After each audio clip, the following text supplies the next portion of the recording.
it's Shakespeare's African play. Get rid of a leader. Who do you put in its place? Is it going to be a dictator? It is a fantastic political thriller. The violent political machinations, they're not just about personality. This is life and death. Nelson Mandela had this copy of Shakespeare on Robben Island. It belonged to one of the Indian ANC inmates called Sonny Venkaratnam. Mandela himself had underlined these lines of Julius Caesar. Cowards die many times before their deaths. The valiant never taste of death but once. It seems to me most strange that men should fear, seeing that death, a necessary end, will come when it will come. John Carney said to me, I said to him, why is this play so often done in Africa? Why did Julius Nyerere, the first president of Tanzania, translate it into Swahili? And he said, it's Shakespeare's African play.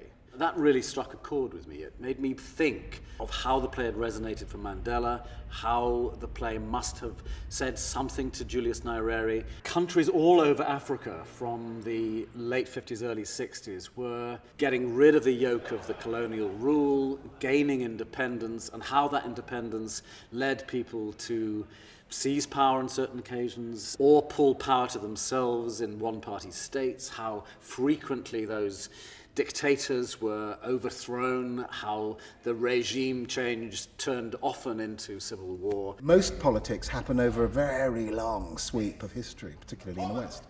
And here we have, within hours, within days, a complete change of regime, a vacuum, and a filling in of that vacuum by something that we think is probably a bit more disturbing than what went before.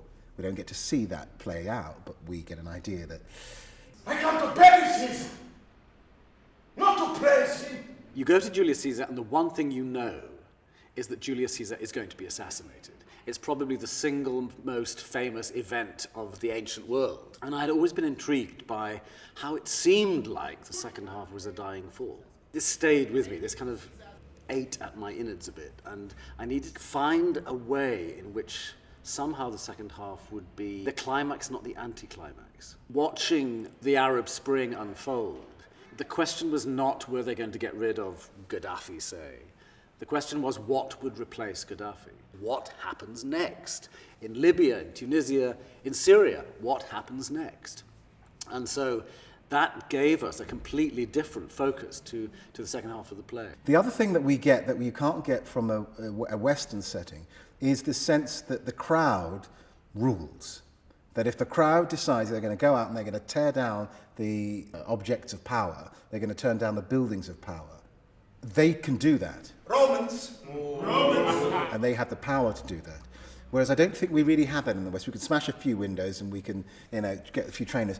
But the actual focused, politicized crowd is not a very Western idea. I always say a good idea fires on 4 cylinders. This one just seems to be firing on all 4 of them. There's something about the actors that we've got, the context of the play itself. There's quite a lot to do. We have to rehearse it, film it, go back into rehearsal, open it in the theatre, to the West End, take it on tour, and so there's quite a lot on my plate. In fact, that reminds me, I think I better go.